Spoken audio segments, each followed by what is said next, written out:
I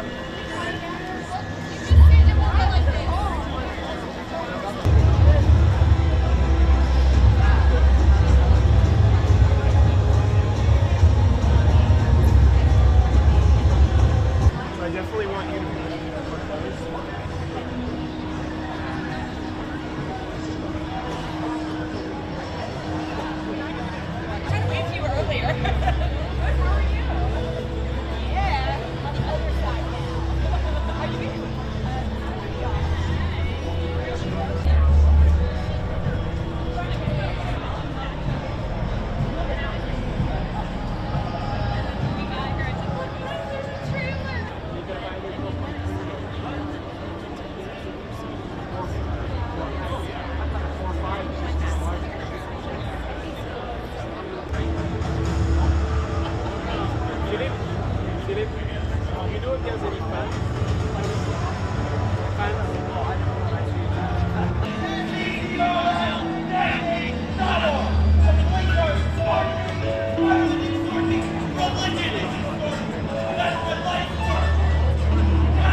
Good thing the sirens didn't go by at that time.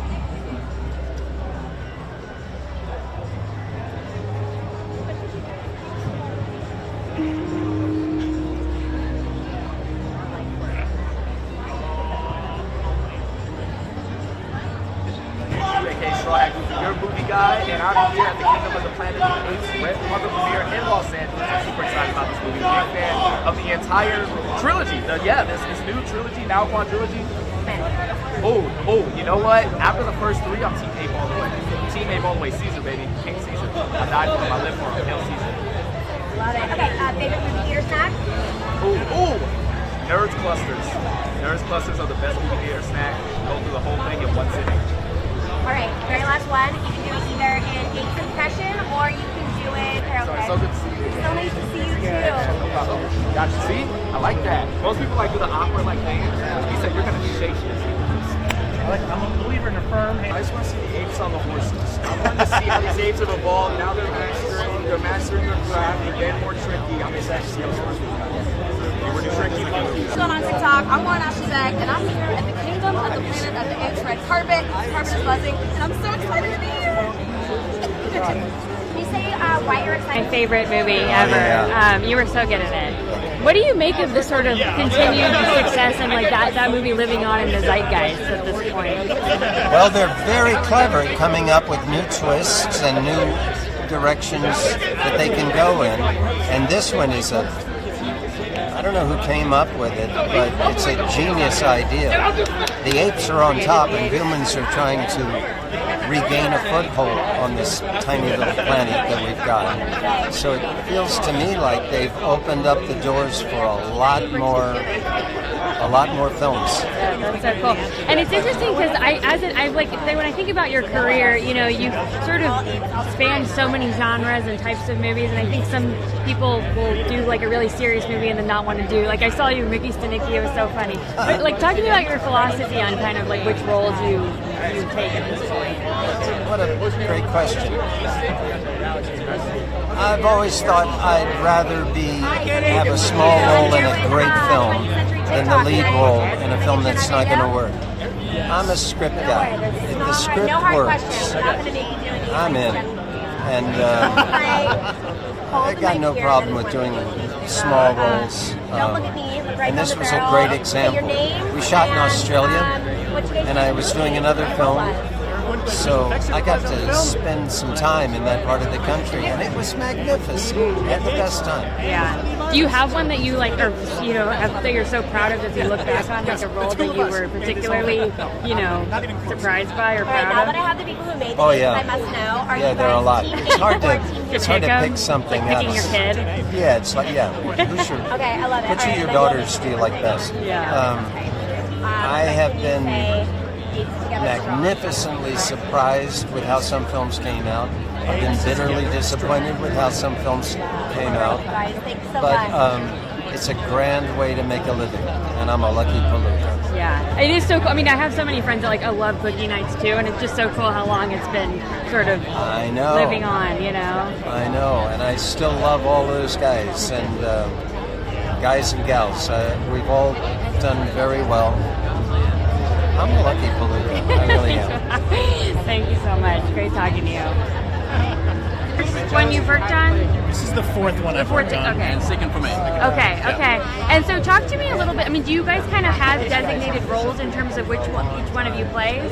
I'm visual effects supervisor, and Paul's looking after our animation on the show. So, But obviously it's kind of working in tandem, I'm guessing. oh yeah, it's a partnership between us and everybody else who's working with us. It's like 1,000+ people that had to work on this project to bring what you see on the screen. So. Yeah, and it's interesting, obviously since the sort of remakes of the Planet of the Apes have been being made, we've sort of come a long way in terms of visual effects. Can you talk, I mean, you can, I think as a viewer I can see them, but can you talk about like maybe some general sort of ways that you tangibly have, or is that too complicated? I think generally speaking, there's greater fidelity in the performances you're seeing on their faces, right? So, and that's a good thing because all of our characters in this film are speaking a lot more than they did in the previous movies. So there's a lot more focus on just making sure that you really believe that voice was coming out of that ape. So between that, there's some pretty exciting effects, spectacular stuff going on in this. So there's a lot of work with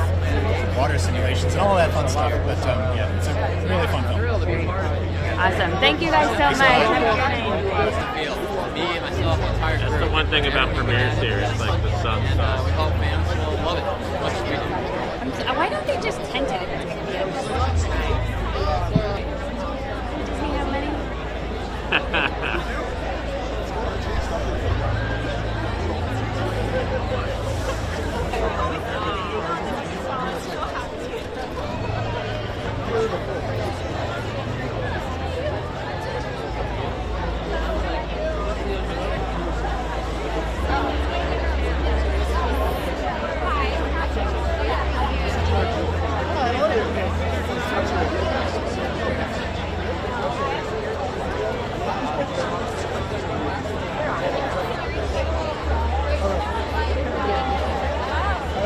So colorful. So. He must be somebody. Super intrigued by the idea that you're going to be releasing the raw version of the film. Talk to me about what made you decide to do that.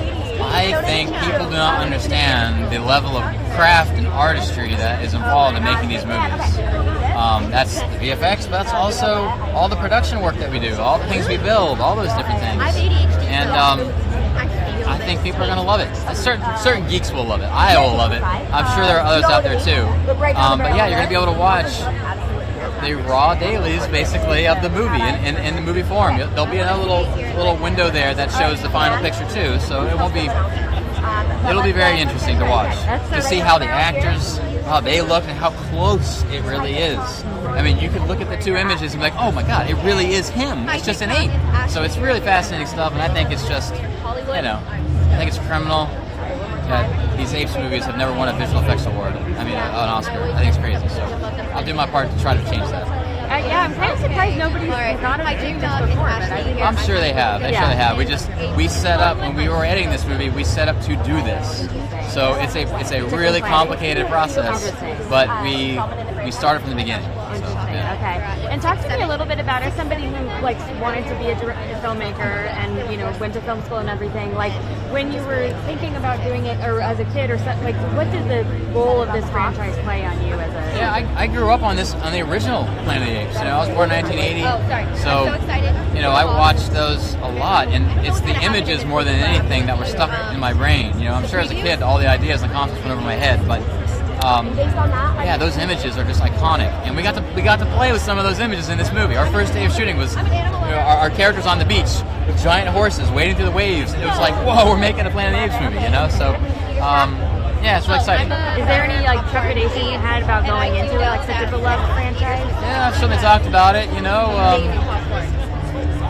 We wouldn't have made this movie unless we thought it was special. Unless we felt like we had something to say and that it was a worthy new chapter in this long legacy of what's been now 10 films. Together.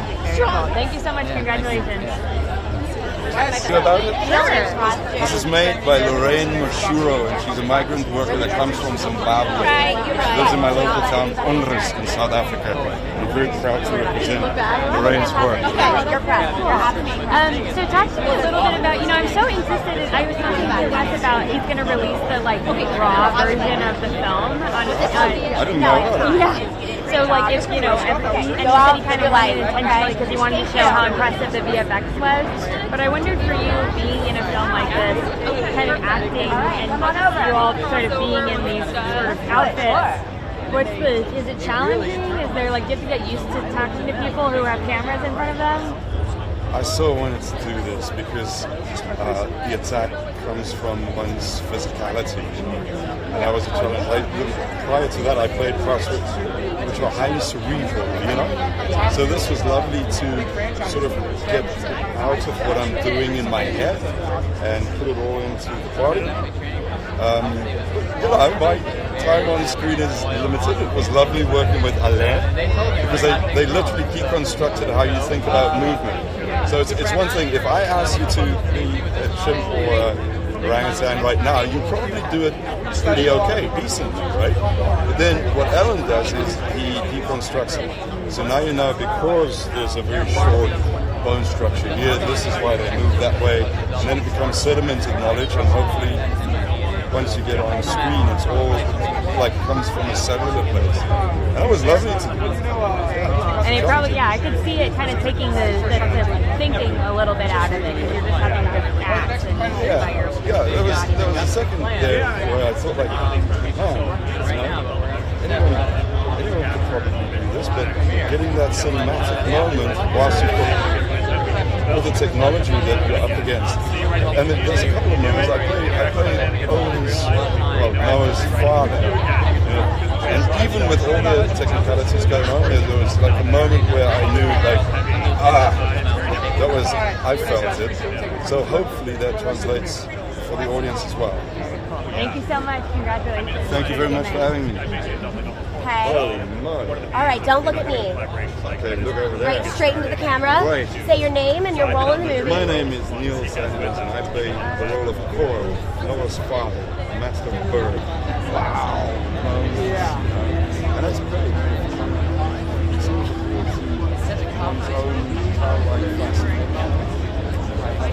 look straight down the barrel, not at me. Say your name and where you're at today.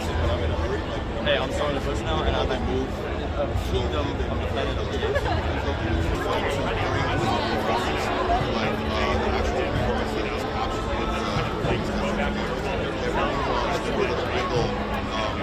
It's Lady Epsilon, and I am here at the world premiere of Planet of the Kingdom of the Planet of the Apes. When you guys excited for the drama, the thrills. Last time I saw the last movie, I was on the Netflix. So I'm just excited to see it. Love it. Okay, I'm going to do 2 rapid fire questions here. Okay, we'll go fast. Team Ape or Team Human? And favorite movie theater snack? Sour Patch Kids. You guys kind of have from the beginning? Yeah. Okay. Yeah, I was just saying to someone else that one of the great things about having a working relationship with a director like that, where you can get on these projects earlier, is you have to, with the music especially, you have to kind of figure out what doesn't work before you figure out what works, and that's a process. It takes time, and I don't think it's accidental that when composers and the composer-director relationship is a very you see these teams that kind of develop over time in history throughout film, and whether it's Steven Spielberg and John Williams, or the many great collaborations, and it's really an advantage to have as a composer, and you want to be in the trenches with someone who you feel comfortable enough that they can come in and say, nope, I don't like that cue, try another one, or you want to have that kind of creative freedom to go back and forth with it. So it's a real advantage to have it. So when you guys do, he gives you a cut with no music, is that kind of how you? Yeah. Because I know some people, I talked to Ludwig about him and Nolan's relationship, and I think they sort of start at the very beginning before they even shoot. But is that not how? That's how Wes and I did it too. I think I wrote my first cue for this movie in 2019. Oh my god. Yeah. So we start. And it feels like a big night for you then. Yeah, I mean it is, but it's funny. Like we said, when you have those collaborations, you don't even really worry about contracts or time, or you're like kids in the sandbox. You're playing. And so we would bounce ideas off each other, and the reality is when Wes gets on these big visual effects movies like this, when he's shooting and individual effects, I don't get to see him a lot. So we do so much of our work prior, theme development, I get him the most before that shoot starts. Once that shoot starts, and on a film like this especially, which is tricky, it's so visual effects heavy that I would write scenes and it would be, it would be Owen and Freya, but they would be humans just wearing their, performance capture suits. And then I would write a cue and I'd be like, oh, this is working great. And then all of a sudden the visual effects would come in and they were apes, and all of a sudden it's not working anymore. And so I mean, it really is a challenge. We're kind of delving into a whole new world of movie making, filmmaking, and the score kind of has to kind of adapt with that as well. That's so fascinating. Yeah. Thank you so much. No, thank you. Congratulations.